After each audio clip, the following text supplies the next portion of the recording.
কোরআনুল কারীম আল্লাহ রাব্বুল আলামিন পৃথিবীর জমিনে কেন নাযিল করেছে?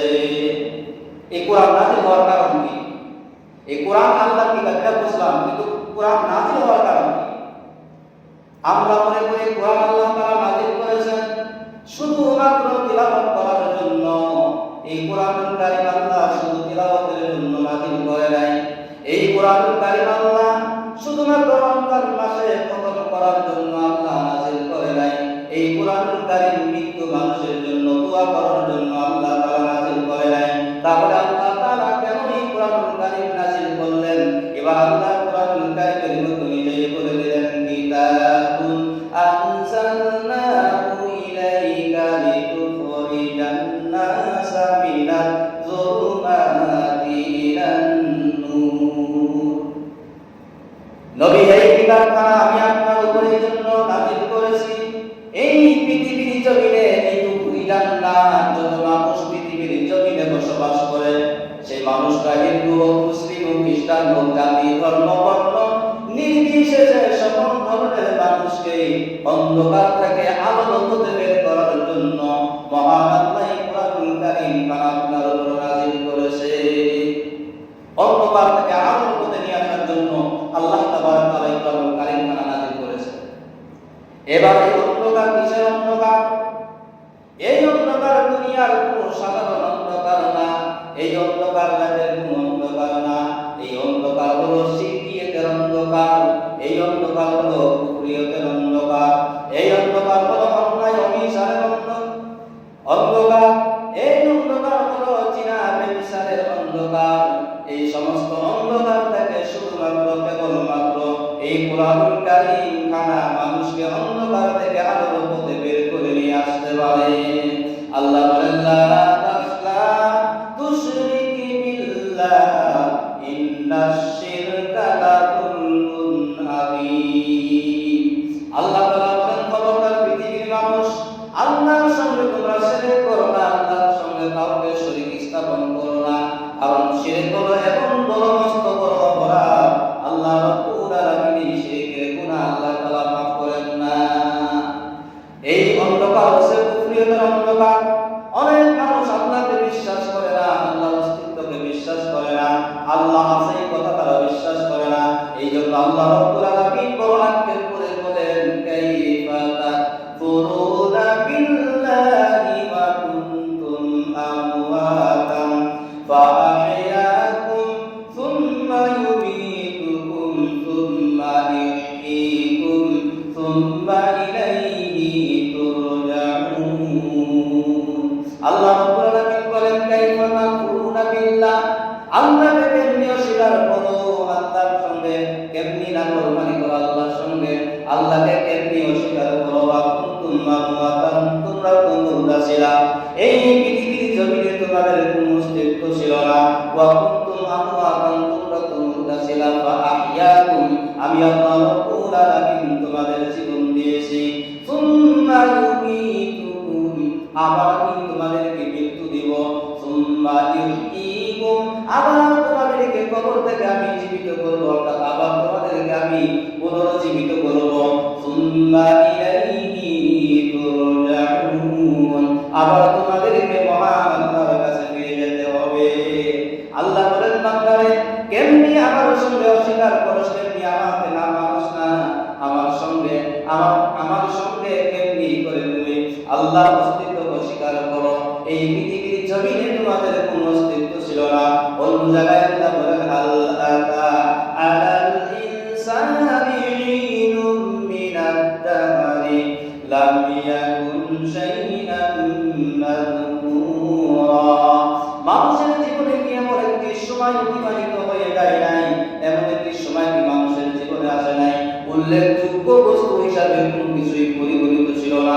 এক সময় আমাদের কোনো নাম ছিল না, কোনো পরিচয় ছিল না, আমরা ছিলাম পরিচয়হীন।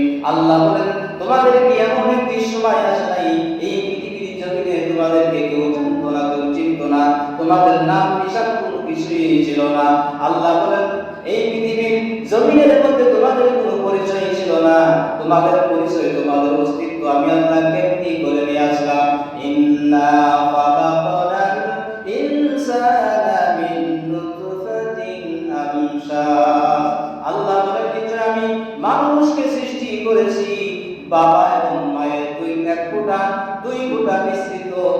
বাপ পানির মাধ্যমে আমি তোমাদেরকে সৃষ্টি করেছি। এই পৃথিবীতে তোমাদের কোনো অস্তিত্ব ছিল না। আল্লাহ বলেন, নবী গো, আপনি পৃথিবীর মানুষকে জানিয়ে দেন এই অন্ধকার থেকে, কুফরিয়তের অন্ধকার থেকে, শিরকিয়তের অন্ধকার থেকে, জিনা ব্যভিচারের অন্ধকার থেকে কেবলমাত্র শুধুমাত্র এই কোরআনুল কারীম মানুষকে বের করতে পারে। এই কোরআন ছাড়া এই অন্ধকার থেকে বের হওয়ার কোনো রাস্তা, কোনো অপশন নেই। এই জন্য আল্লাহ তাআলা বলেন, যারা এই কোরআনুল কারীম মানবে, আল্লাহ রাসূলের সুন্নাত যারা অনুযায়ী জীবন যাপন করবে, এই দুনিয়ার জিন্দেগিতে তারা কামিয়াব হয়ে যাবে। পরকালের জিন্দেগিতে আল্লাহ রাব্বুল আলামিন তাদেরকে বিনা হিসাবে জান্নাতে দিয়ে দিবেন। আর যারা কোরআন মানবে না, কোরআন থেকে যারা বিমুখ হয়ে যাবে, তাদের অবস্থাটা কি হবে আল্লাহ তাআলা কোরআনুল কারীমের মধ্যে জানিয়ে দিলেন, ওয়া মান আ'রাদা আন যিকরি ফা ইন্না লাহু মাঈশাতান দানকা। আল্লাহ বলেন, যারা কোরআন থেকে বিমুখ হয়ে যাবে, যাদের কাছে কোরআন ভালো লাগে না, কোরআন তিলাওয়াত ভালো লাগে না, কোরআনের অর্থ যাদের কাছে ভালো লাগে না, কোরআনের কথা যাদের কাছে ভালো লাগে না, আল্লাহ বলেন ফা ইন্না লাহু মাঈশাতান দানকা, তাদের এই দুনিয়ার জিন্দেগির ব্যবস্থা আল্লাহ তাআলা তাদের এই পৃথিবীর জমিনে তাদের জীবন ব্যবস্থা এমন সংকীর্ণ করে দিবে, তাদের জিন্দেগিতে কোনোদিন শান্তি অনুভব হবে না। আজ আমাদের কোনো শান্তি নেই, একটার পর একটা মুসিবত, একটার পর একটা মুসিবত আমাদের কাছে আসতে আছে, কোনো শান্তি নেই। আল্লাহ বলেন তাদের দুনিয়ার জিন্দেগি, পারিবারিক জিন্দেগি, সামাজিক জিন্দেগি, রাষ্ট্রীয় জিন্দেগি, কোনো জিন্দেগিতে তারা কোনোদিন শান্তি অনুভব করতে পারবে না। একটার পর একটা মুসিবত তাদের কাছে আসতেই থাকবে। এইভাবে যখন তাদের দুনিয়ার জিন্দেগি পরিসমাপ্তি ঘটে যাবে, ওয়া নাহশুরু ইয়াউমাল কিয়ামাতি আ'মা, আসরের ময়দানে আল্লাহ রাব্বুল আলামিন এই সমস্ত মানুষদেরকে অন্ধ বানায়া আসরের মাঠে উঠাইবে। যেদিন কোটি কোটি মানুষের ভিড়ে এমন অবস্থা হবে, সূর্যটা একবারে বাবার নিকটে থাকবে, জমিটা একবারে তামার মতন হয়ে যাবে। কোটি কোটি মানুষের ভিড়ে আল্লাহ রাসূল বলেন, আসরের ময়দানে এমন পরিস্থিতি হয়ে যাবে, সমস্ত মানুষ থাকবে অন্ধ অবস্থায়, দাঁড়ানোর জায়গা থাকবে না কোন রকম বাইরে পুরো আঙ্গুলের পর করে মানুষ দাঁড়াইয়া থাকবে। আয়েশা সিদ্দিকা বলেন, ইয়া রাসূলুল্লাহি ইয়া হাবিবাল্লাহ, আসরের ময়দানে কোটি কোটি মানুষ একত্রিত হবে, সেখানে সমস্ত মানুষ উলঙ্গ অবস্থায় থাকবে, একজন কি আরেকজনের দিকে দিকে তাকাবেন না। আল্লাহ রাসূল বলেন, আয়েশা রে, ওই আসরের ময়দানে পরিস্থিতি এমন ভয়াবহ পরিস্থিতি হয়ে যাবে, একজন আরেকজনের দিকে তাকাবে এই সুযোগও তারা কোনদিন পাবে না। এত পেরেশানি হবে, এমন অবস্থা হয়ে যাবে, মানুষের মাথার মগজগুলি গলে গলে নাক কান দিয়ে বের হতে থাকবে, পানির পিপাসায় মানুষের জিহ্বা কুকুরের মতন নাকের স্থল পর্যন্ত আসবে, সারা আসরের মাঝে পানি পানি করে চিৎকার করবে। এক পর্যায়ে তারা আদম আলাইহিস সালামের কাছে যায়, বলবে, আমাদের জাতির পিতা হযরত, আমাদের আদি পিতা হযরত আদম আলাইহিস সালামকে যায় বলবে, আল্লাহর কাছে আপনি একটু সুপারিশ করেন, আল্লাহ যেন তাড়াতাড়ি বিচারের ফয়সালা করে দেন। আল্লাহ যেন তাড়াতাড়ি বিচার আরম্ভ করে দেন। বিচার শেষ হওয়ার পরে যদি জাহান্নামে যাওয়া লাগে, জাহান্নামে চলে যাব, কিন্তু হাসরের প্রান্তে কঠিন আযাব আমাদের আর বরদাস্ত হয় না। আদম আলাইহিস সালাম বলবেন, না আমি পারবো না। তারা যাবে হযরত নূহ আলাইহিস সালামের কাছে, নূহ আলাইহিস সালাম বলবেন, আমি পারবো না। ঈসার কাছে যাবে, ঈসা বলবে, আমি পারবো না। ইব্রাহিমের কাছে যাবে, ইব্রাহিম বলবে, আমি পারবো না। আজকে কেবলমাত্র শুধুমাত্র একজন তোমাদের জন্য সুপারিশ করতে পারে, তিনি আর কেউ না, তিনি বলেন আখির জামানার পয়গম্বর বিশ্ব নবী জনাবে মুহাম্মদুর রাসূলুল্লাহ সাল্লাল্লাহু আলাইহি ওয়াসাল্লাম। উম্মত সকলে আল্লাহর রাসূলের দরবারে যা পৌঁছবেন, আল্লাহ রাসূল ওই সময় মাকামে মাহমুদের মধ্যে সিজদায় অবস্থায় থাকবে, আল্লাহর কাছে বলবে, আল্লাহ এই কঠিন মুসিবতের দিন আমার উম্মতকে তুমি নাজাত দিয়া দাও। সেই দিন আল্লাহ রাসূল উম্মতের চিন্তায় উম্মতের জন্য ব্যস্ত থাকবে। তো ওই দিন আল্লাহ তাআলা মানুষকে অন্ধ বানায় উঠাইবে, তারা সেই সময় তারা বলবে, বলবে ক্বালা রাব্বি লিমা হাসারতানি আ'মা ওয়া ক্বাদ কুনতু বাসীরা। বলবে হে আমার রব, হে আমার আল্লাহ, লিমা হাসারতানি আ'মা, আমাদেরকে কেন অন্ধ করে হাসরের প্রান্তে ওঠানো হলো? ওয়া ক্বাদ কুনতু বাসীরা, আমাদের তো চোখ ছিল দুনিয়ার জমিনে, আমরা চোখ দিয়ে দেখতাম, আমাদের চোখ ছিল আমরা চোখ দিয়ে দেখতাম, কিন্তু কাছে হাসরের ময়দানে আমাদেরকে কেন অন্ধ করে হাসরের প্রান্তে ওঠানো হলো? আল্লাহ বললেন ক্বালা কাযালিকা আতাতকা আয়াতুনা ফানাসিতাহা ওয়া কাযালিকাল ইয়াউমা তুনসা। আল্লাহ তাআলা বললেন, তোমাদের কাছে যখন আমার কোরআন এসেছিল, আমার নির্দেশনা সমূহ তোমাদের কাছে যখন পৌঁছেছিল, আমার কোরআন তোমাদের কাছে ছিল, কিন্তু তোমরা আমার কোরআনকে ভুলে গেছো। দুনিয়ার সব বড় বড় কিতাব মানে মুখস্থ করছো, দুনিয়ার বড় বড় কিতাব পড়তে কোনদিন তোমাদের অসুবিধা হয় নাই, কিন্তু এমন পুরা কপাল, তোমরা আমার কালামকে তোমরা ভুলে গেছো। কোনদিন আমার কালাম কোরআনুল কারীমটা পড়ে দেখো নাই, কোরআনে কি লেখা আছে, কোনদিন কোরআনের কাছেও তোমরা যাও নাই। যেমন তোমরা দুনিয়ার জমিনে আমার কোরআন থেকে যেমন তোমরা গাফিল হয়েছিলা, ভুলে গিয়েছিলা, আজ আমিও তোমাদেরকে ভুলে যাব।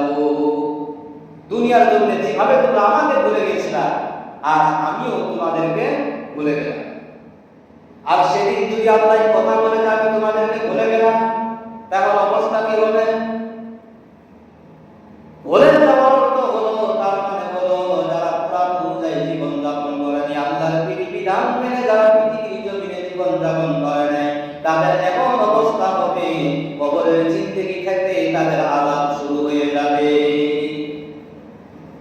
আল্লাহ রাসূল বললেন, প্রত্যেকটা কবরের মধ্যে যখন লাশ রাখা হয়, যারা বেনামাজি গুনাহগার মানুষ, যারা দুনিয়ার জমিনে নিজের জিন্দেগি নিজের মন চাই জিন্দেগি যারা যাপন করছে, কবরে রাখার সাথে সাথে কবরের লাশটা যখন কবরের মধ্যে রাখা হয়, কবরের মধ্যে লাশটা যখন রাখা হয়, কবরের দুই পাশের মাটি এমন ভাবে চাপ দেয় ওই লাশটাকে, এক পাশের হাতটি আরেক পাশের হাতটির সঙ্গে যায়, মিশে যায়।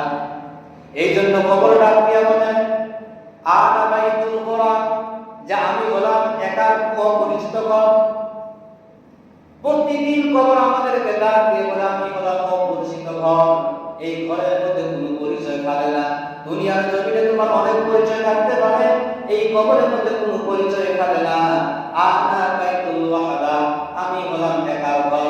দুনিয়ার জমিনে অনেক বন্ধু বান্ধবী, ছেলে সন্তান, আত্মীয় স্বজন, অনেক কিছু তোমার সঙ্গে ছিল, কিন্তু এখানে তোমাকে একা আসতে হবে। তোমার মা তোমার তোমার কাছে আসবে না, তোমার বাবা তোমার সঙ্গে আসবে না, তোমার ভাই তোমার সঙ্গে আসবে না, তোমার আদরের স্ত্রী তোমার সঙ্গে আসবে না, একা একাই কবরের মধ্যে তোমাকে পড়ে থাকতে হবে। আর তারপরে কবর ডাকতে বলে আনা বাইতুল তুরাব, আমি হলাম মাটির ঘর। এখানে কোনো কিছুই বালিশ বিছানা কোনো কিছুই এখানে তোমরা পাবা না। দুনিয়ার জমিনে গরম লাগলে আমরা ব্যবহার করি, এসি ব্যবহার করি, একটু মানে ঠান্ডা লাগলে তোষক ব্যবহার করি, কত দামি দামি বিছানার চাদর আমরা ব্যবহার করি, কিন্তু কবর ডাক দিয়ে বলে আমি হলাম মাটির ঘর। এখানে কোনো দরজা নেই, জানলা নেই, খিড়কি